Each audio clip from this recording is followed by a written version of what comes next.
Okay, so I'm gonna walk you through the lab. So most of what you need is in the PowerPoint.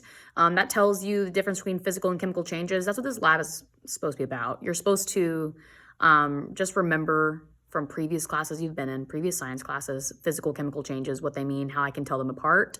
I have 2 slides on it. Remember, physical changes are changes that do not change the substance.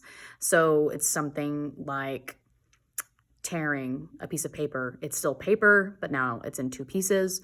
Or the one that is forgotten a lot is something like a solid melting. So now it's, it's a solid and now it's a liquid, but it's still the same thing. Like if water is in the, is ice and it melts into liquid water, it never stopped being H2O.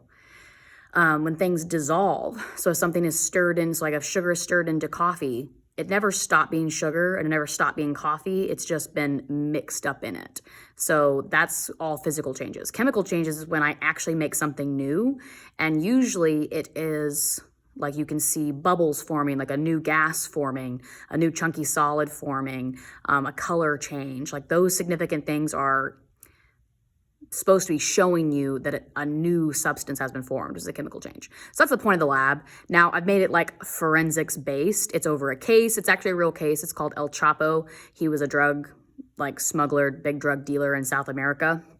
And when he was captured, they had to do a lot of drug testing on the drugs they found on site just to make sure they knew what kind of drug it was. And then if it has a specific type of compound, like it's like a man-made meth, man-made angel dust, things like that, they have a specific composition that then they could track his specific type of meth and see like where he's been selling that by testing chemically the compositions of those drugs, and they can like link it all back to him. So basically we're doing a fictitious and very simplified version of like a drug test of the drugs found at that case.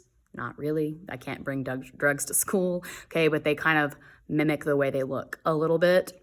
And we're going to be testing them with 3 different things. That's kind of how drug testing works, is you mix it with a different chemical. If it turns a certain color, then we know it's cocaine.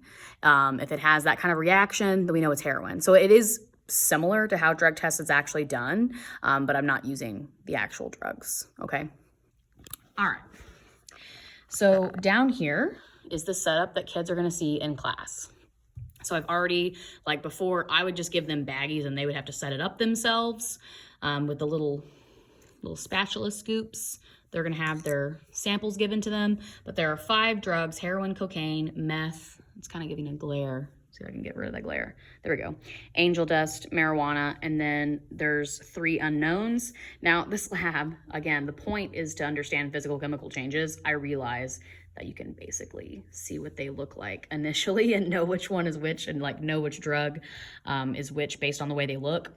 In real life, drugs do not, even if 2 substances of heroin, they might look different, like they might look different. So you'd actually have to do a drug test for it to make sure that it's heroin. Not all heroin looks the same. So this one is easy to pick out because I used stuff I had to buy, like this is marijuana. Okay, it's oregano. But in real life, they would look different even if they were a substance. So you have to use your creativity a little bit in your head. But basically what we're gonna do is we have our drug substances and they test them with water, they test them with vinegar, and they test them with iodine. Iodine in liquid form. So I'm gonna start with my water, and I'm just gonna put a little bit of water on top of each drug. And we're gonna see what reactions are taking place. So you can already hear that one crackling.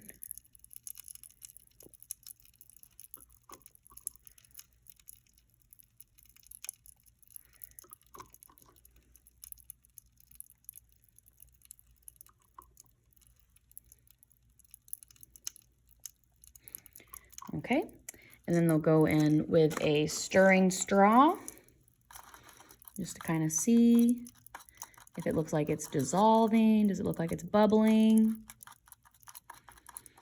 So for heroin, I'm seeing it dissolve. I'm sure if I had more water, it would fully dissolve. Then I have the cocaine. And it also looks to be that it is dissolving. If I had more water, I'm sure it would fully dissolve. Now, the meth is popping. It's creating a gas. Okay, so it's creating bubbles. I can even hear it creating the bubbles. So it's creating a gas. Then angel dust. looks to be dissolving.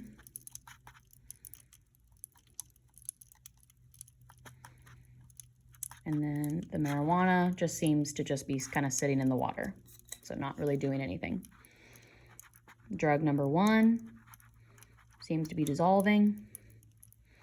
Drug number 2 seems to be dissolving.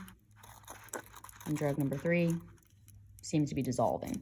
Okay, so that's what you would write in your boxes there of what would happen. Now I'm going to pause and come back with the rest 2 rows done. So you'll have 2 videos to look at to see the total.